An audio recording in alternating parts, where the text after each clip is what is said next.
Il y a quelques semaines, on a regardé des passages dans les Actes des Apôtres et on a ressorti quelques mots. Lesquels sont-ils? Pardon? Ensemble. En commun ou d'un commun accord. Unité. On a tout ressorti ça avec tous les synonymes de ces versets. L'importance que nous pouvons avoir d'être ensemble d'un commun accord. Combien sont mariés ici? Levez la main ceux qui sont mariés, là. Les deux. Baissez vos mains. Tous ceux qui ont levé les mains, là, est-ce que c'est important dans le couple d'un commun accord?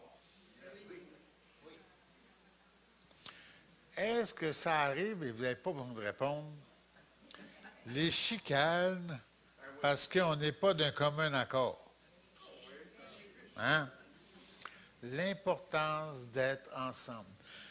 Plusieurs petites annonces vous ont été faites depuis le début du culte. Oh, Linda est partie. Entre autres, Linda. Et nous sommes tous d'un commun accord d'aller aider notre sœur Linda. D'accord? Alors, je recommence. Notre sœur Linda va aller distribuer dans le parc le mercredi soir. Nous sommes tous d'un commun accord d'aller aider Linda.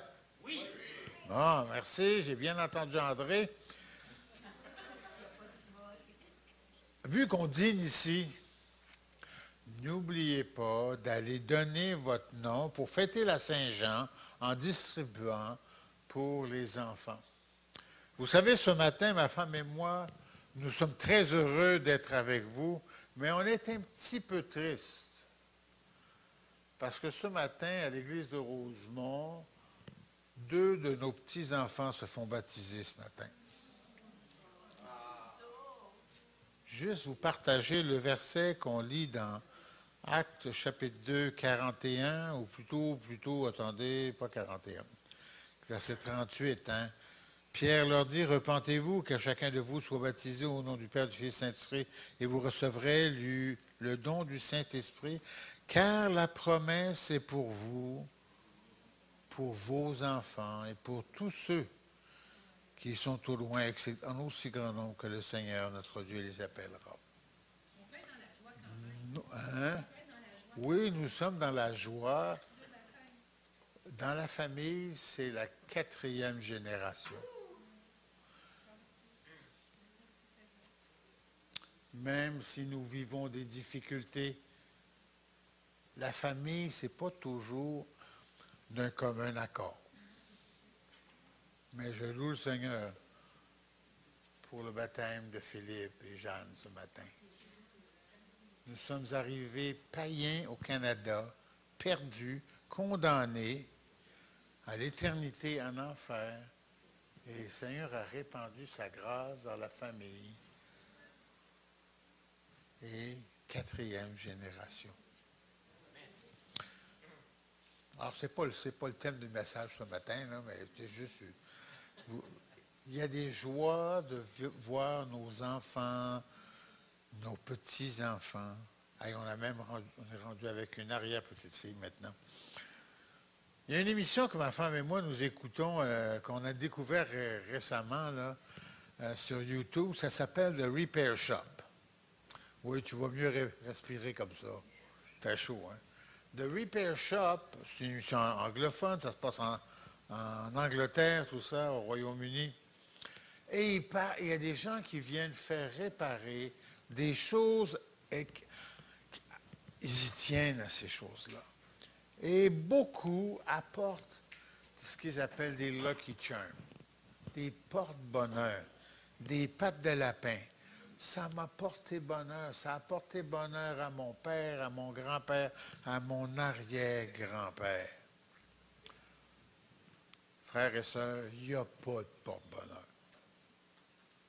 S'il y a quelque chose sur cette terre qui existe pour vrai, il y a des porte-malheurs, bien plus que des porte-bonheur. Cependant, Nous avons auprès du Père un médiateur. Non seulement Jésus-Christ est un sauveur, Jésus-Christ est un ami, Jésus-Christ est près de nous, mais il est un médiateur. C'est super important.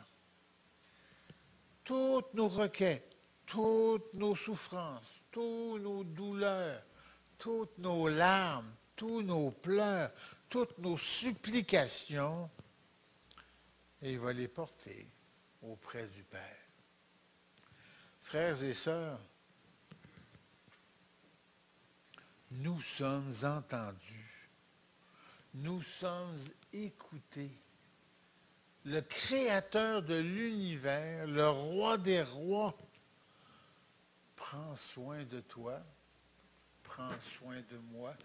Et je n'ai jamais oublié, je l'ai raconté, je sais que je raconte mes histoires souvent, ma femme me le dit.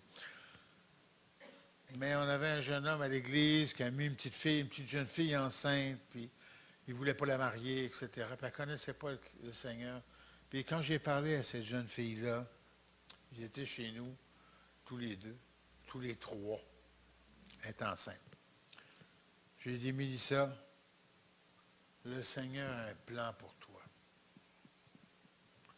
Et quand je regarde ce que le Seigneur a fait dans la vie de cette jeune femme, et tout où il l'a apporté, l'a amené au pied de la croix, le Seigneur a un plan pour toi.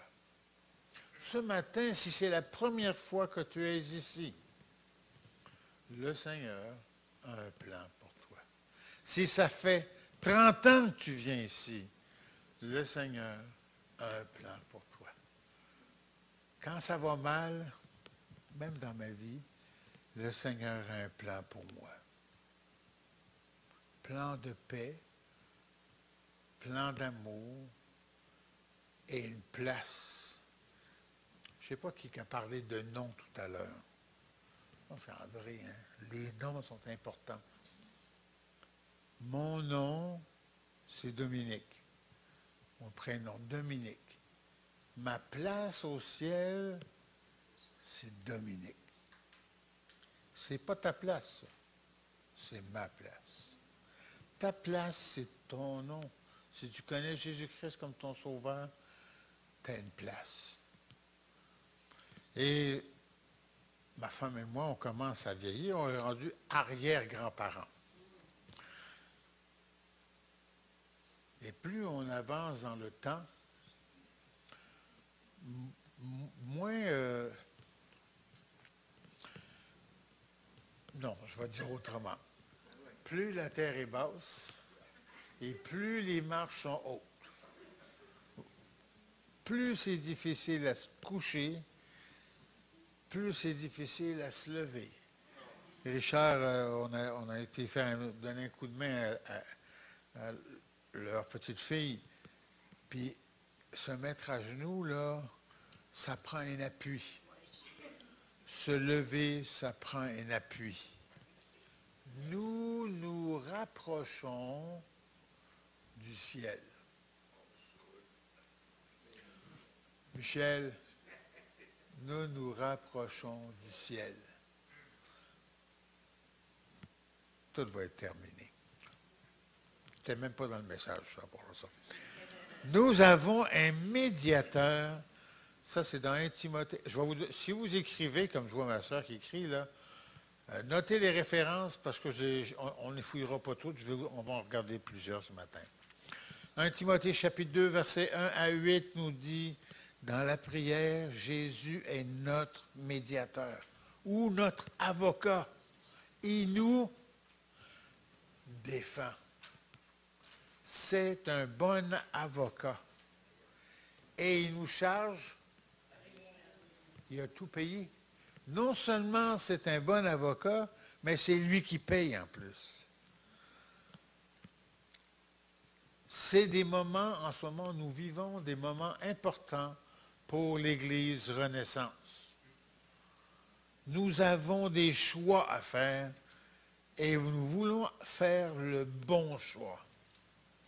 Nous voulons suivre ce que le Seigneur veut dans notre vie. Est-ce que c'est la bonne place qu'on va aller visiter tout à l'heure? Et puis même si jeudi, on a un Zoom le plus nombreux possible, quoique c'est plus difficile, plus nombreux. Le 29, ça ne sera pas en Zoom. Le 29, réservez cette date-là, ça va être j'ai eu ce mot-là, mais en tout cas en présentiel. Je ne sais même pas si c'est dans le dictionnaire ce mot-là, mais enfin. OK? Donc, ce jeudi, ça ne veut pas dire que vous aurez toutes les réponses. Non, parce qu'on ne les a pas. OK? Plusieurs me disent, oui, mais combien ça coûte? J'en sais rien. OK? C'est sérieux, je suis sérieux, j'en sais rien.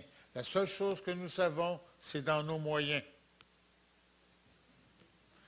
Puis l'autre bonne chose, vous connaissez M. Denis Goujon, vous l'avez eu avec le parcours Vitalité, n'est-ce pas? C'est lui qui négocie pour le bâtiment. Parce que le bâtiment qu'on va aller voir, là, vous le verrez tout à l'heure, c'est le bâtiment de l'Association des Églises baptistes du Québec.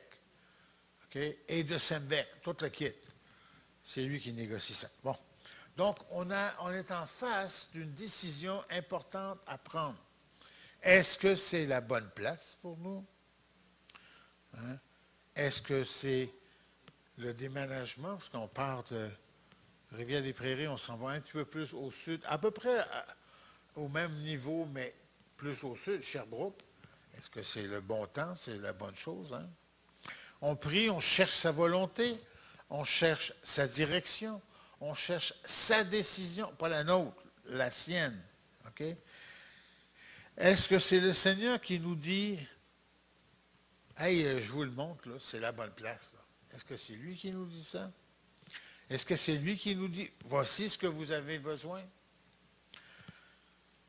Et nous, on a besoin d'un commun accord dans la prière, de prier ensemble. Et c'est important, la prière. Monsieur Lorne Héron. Lorne Héron est un de nos pionniers au Québec. Tenez-vous bien, 99 ans. Monsieur Lorne Héron, encore vivant, 99 ans. Quand je le rencontre, il me dit, Dom, il dit, je prie pour toi, pour Anne, pour Mélodie, pour Timothée, pour Émilie, pour Jonathan. Il connaît les noms de mes enfants, de nos enfants. Et il prie pour eux tous les jours. Dave Dobson, qui a été le directeur du ministère de l'œuvre française, le nom va en anglais, pendant plusieurs années, connaît mon nom, le nom de ma femme, le nom de nos enfants. La prière est importante. 1 Timothée 2:1. OK, si vous voulez tourner, il n'y a pas de problème, vous pouvez tourner avec moi. Il y a beaucoup de versets dans 1 Timothée 2. 1 Timothée chapitre 2, verset 1. C'est dans le bout des T, hein, Timothée, Thessaloniciens, Tite. C'est dans ce bout-là. 1 Timothée 2:1. J'exhorte donc en tout premier lieu à faire des requêtes, des prières, des intercessions, des actions de grâce pour tous les hommes, pour les rois, puis continue après. Nous sommes exhortés à prier, à apporter des requêtes, des intercessions, des actions de grâce, les uns pour les autres. Nous sommes exhortés à prier. Verset 8, dans le même passage, je vous lirai le passage. Je veux donc, parce qu'il décrit tout ça, que les hommes prient seulement le dimanche et le mercredi. En tout lieu, en élevant des mains pures. J'ai kické avec ça. Qu'est-ce que ça veut dire en élevant des mains impurs. Est-ce que c'est possible que j'ai des mains impures? Oui, hein? Hein? Je parlais avec un jeune homme qui avait des problèmes avec les femmes. Ce n'est pas les femmes le problème, hein, mais mesdames, ne pensez pas ça. Il n'avait pas les mains pures. Il avait les mains, comme on dit, comme ma mère aurait dit, les mains baladeuses. Hein? Il avait les mains où il n'aurait pas dû avoir les mains, et il avait les mains impures. Exact. Les mains pures. Donc, on doit prier avec les mains pures. Là, j'ai donné l'exemple des hommes, mais je pense que chacun de nous, hommes et femmes, on doit avoir les mains pures. Sans colère. Sans colère. Et que ça me touche, moi, ça. Richard, il lève les yeux au ciel. Ça me touche. Je suis un homme. Il y en a qui ne me croient pas quand je dis ça. Je suis un homme colérique. Vous ne me croyez pas? Allez demander à ma femme. Je suis un homme colérique. Michel lève la main aussi. Richard a levé les yeux au ciel. La colère est mauvaise conseillère. Dans Éphésiens, il nous dit que le soleil ne se couche pas sur votre colère. Je connais des frères dans le Seigneur, des sœurs dans le Seigneur, qui se couchent des nuits, l'une après l'autre, en colère. La colère génère l'amertume. L'amertume, la haine, le meurtre. La colère. Sans colère. Après, sans colère, ni contestation, ou dans d'autres versions, c'est sans esprit de dispute.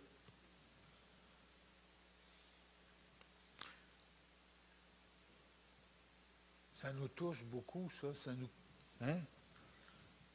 On se voit, là, quand on analyse le péché, quand on le décortique, ça nous touche. Ça me touche. Vous savez une chose? Quand je me mets en colère, ensuite, je me mets en colère parce que je me suis mis en colère. Hein? Traduisez. Jésus est un exemple de prière. Bon, je vais en sortir quelques-uns, vous prendrez les références, mais on n'ira pas les voir. Quand il a choisi ses apôtres, quand il a commencé à choisir les apôtres, là, dans Matthieu chapitre 4, verset 2, il a jeûné 40 jours et 40 nuits, juste avant. Alors, n'allez pas jeûner 40 jours et 40 nuits, sinon je vais vous enterrer. OK? Mais Jésus a jeûné 40 jours et 40 nuits. N'oublions pas, moi puis toi, on n'est pas Jésus. Soyons clairs là-dessus. Mais il a jeûné, prié 40 jours et 40 nuits. Si Jésus, le Fils de Dieu, Dieu lui-même, a besoin de prier pour faire des décisions importantes, à plus forte raison, toi puis moi, on a besoin de prier pour des décisions importantes. Et au verset 18 du chapitre 4 de Matthieu 4, il y a les premiers apôtres. Luc 5,16, Jésus se retirait au désert pour prier. Jésus se retirait au désert pour prier. Se retirer pour prier. Alors, ce n'est pas dit qu'il se retirait pour 3 jours, ni une journée ou 15 minutes, mais qu'il se retire pour 15 minutes ou 2 jours ou une journée. Il se retirait pour prier. Luc 9, 18, Jésus priait à l'écart. À l'écart. Prends le temps de prier. Combien de fois toi et moi, on a regretté de ne pas s'être pris un temps à part pour prier. Quand le culte a commencé tout à l'heure, quand André était en avant, j'ai dit, j'ai pas été prié avec André. Vous savez, quand le moment est passé, il est passé. La seule chose que tu peux faire quand le moment est passé, c'est avoir du regret d'avoir passé le moment. C'est tout. C'est passé. Il faut en tirer des leçons. Et même à 73 ans, on n'en tire pas toujours des leçons. Tirer des leçons. Jésus priait à l'écart. Luc 22, 41, vous irez voir. Jésus encore, il se met à l'écart. À quel moment? On est à la fin de l'évangile de Luc. Il prend ses disciples avec lui, là, quelques-uns, puis il va à part pour prier quand? Juste avant d'être trahi par Judas, avant la crucifixion. C'est là qu'il prie, puis que des grumeaux de sang, tu sais. Et puis, les disciples, qu'est-ce qu'ils font? Pique un somme. Ne jugeons pas les disciples trop sévèrement. OK? Moi, quand je suis assis dans la salle, c'est ma femme qui me tient réveillé. Hein? Ne jugeons pas trop sévèrement. Verset 44 du chapitre 22 de Luc, il pria plus intensément. Quelle est la requête de prière qu'il avait à ce moment-là? Plus fort, hein? Oui? Exact. Père, éloigne de moi cette coupe. Qu'est-ce qu'il y avait dans cette coupe-là? Pardon? La colère de Dieu. Ses souffrances à venir.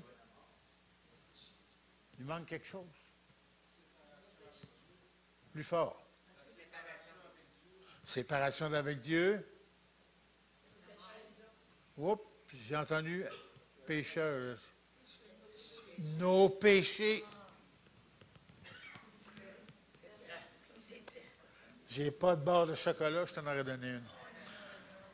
Nos péchés, dans la coupe, il y a tous mes péchés. Tous tes péchés. Tous les péchés d'avant, d'après. Tous les péchés. Jésus-Christ est devenu péché pour nous. Et que ça m'a pris du temps à comprendre pourquoi. Hey, Père, pourquoi m'as-tu abandonné? Qu'est-ce qui se passe là?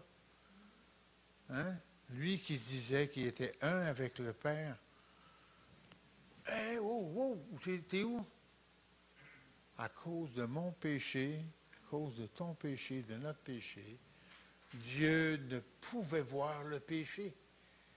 Et il a laissé seul son Fils. Dieu ne nous laissera jamais seuls. Même si on pense qu'on est seul, il a dit, non, je suis toujours là parce que vous êtes justifiés en Jésus-Christ. Je suis blanc, saint, parfait. Tu es blanc, blanche, sainte, parfait, saint. Comprenez-vous? Par Jésus-Christ. Jésus, hein? Vous comprenez tout ça? Saint, saint, saint. Si Jésus, Fils de Dieu, a besoin de prière avant de passer à la croix, combien nous avons besoin de prière les uns pour les autres. Vous savez, je sais que le mercredi matin, c'est les personnes à la retraite qui sont là pour la plupart. C'est normal, je comprends très bien ça. On a un bon temps ensemble. Hein? On niaise un peu André des fois, c'est le fun. Et après, on lunch ensemble. Quelques-uns restent, on lunch ensemble. Puis là, on joue à un jeu avec des questions. Puis là, des fois, on part sur des partages. Et on partage des douleurs ensemble. On partage des fardeaux. On partage. C'est vraiment bon de partager. Les apôtres, Acte 1, verset 4, les recommandations de Jésus aux apôtres, verset 14 du chapitre 1, tous d'un commun accord persévéraient dans la prière. Si vous allez dans Acte chapitre 1, puis ce mot-là, d'un commun accord, revient plusieurs fois. Je l'aime. Je l'aime. Alors, Acte 1, 4, la recommandation de Jésus. Hein? Comme il se trouvait avec eux, il leur recommanda de ne pas s'éloigner de Jérusalem, d'attendre la promesse du Père, dont leur dit-il, vous m'avez entendu parler. Attendez. Verset 14. Tous d'un commun accord persévéraient dans la prière avec les femmes, avec Marie, avec Mère de Jésus et avec les frères. C'est spécial. Ils obéissent. Quand on regarde dans du temps de la vie de Jésus, il comprenait à moitié. Et là, ils sont là. Et si on va plus loin au chapitre 2, lorsque le jour de la Pentecôte arriva, ils étaient tous ensemble. Tous ensemble dans le même lieu. Est-ce que c'est important d'être tous ensemble? Est-ce que c'est important l'obéissance? Oui. Et ils le voient là dans leur vie, eux autres. Le Saint-Esprit arrive. Les résultats, verset 41, 3000 âmes viennent à connaître Jésus-Christ. Le discours de Pierre. Prenez le temps de lire le discours de Pierre à partir du verset 14. C'est vrai. Hey, je vais vous dire une chose. Il passe le peuple d'Israël qui sont là au cash. Et il leur dit leur vérité, leurs 4 vérités en face. Puis c'est ça le verset 38 après du chapitre 2, parce que verset 37 plutôt. Après avoir entendu cela, tous ceux qui l'ont écouté, Pierre, ils eurent le cœur vivement touché. Et ils dirent à Pierre et aux autres apôtres, qu'est-ce qu'on va faire? Puis là, Pierre leur dit, bien, repentez-vous, que chacun de vous soit baptisé, etc. 3000 âmes. Chapitre 4, verset 4, 5000 âmes. Hey, on vous dit juste une petite chose comme ça, là. 5000 plus 3000, ça fait 8000. La salle de l'Église Renaissance, elle commence à être petite. Même si on déménage à l'autre place. L'Église de Jérusalem, il y a du monde, là. Verset 18, persécution. Hein? Ça commence la persécution, verset 18. Verset 23, la prière. Vous lirez. Là, il prie, il dit, Seigneur, il faut que tu nous donnes de l'assurance. On vient d'être arrêtés, on nous a dit de ne plus parler. Il faut que tu nous donnes l'assurance. Verset 31, chapitre 4, verset 31, je vais lire le verset 31. Quand ils eurent prié, le lieu où ils étaient assemblés trembla. Ils furent tous remplis du Saint-Esprit et ils annonçaient la parole de Dieu avec assurance. La réponse. L'importance de la prière. Étienne. J'en saute. Hein, les exemples de prière, on aurait pu en sortir plusieurs. Qu'est-ce qui est arrivé à Étienne? Ils l'ont poigné, ils ont fourré une volée, puis ils l'ont lapidé. C'est à peu près ça. Hein? Pourquoi? Parce qu'il prêchait le nom de Jésus, puis il annonçait. Il lapidait, acte 7, verset 59. Il lapidait Étienne. Et qu'est-ce qu'il faisait, Étienne, pendant qu'il était lapidé? Il priait. Il priait. L'Église, acte 2. L'Église persévère dans l'enseignement des apôtres. C'est ce qu'on fait ce matin. L'enseignement des apôtres. Dans la communion fraternelle, C'est ce qu'on a fait avant le culte, même maintenant, on est ensemble. C'est ce qu'on va faire pendant le lunch, la communion fraternelle. C'est pas juste placoter. J'ai rien contre jaser, OK? Mais c'est prendre soin d'eux. Prendre soin d'eux. Quand tu sais que quelqu'un ne file pas, tu vas le voir, une main autour des épaules, un câlin. Je prie pour toi. Tu sais que je t'aime.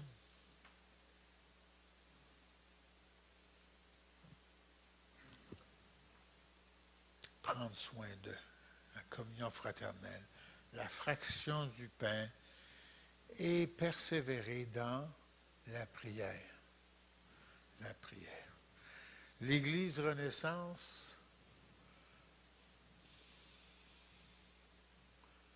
est une Église, comme j'ai dit, qui nous a bien accueillis. Nous vous aimons.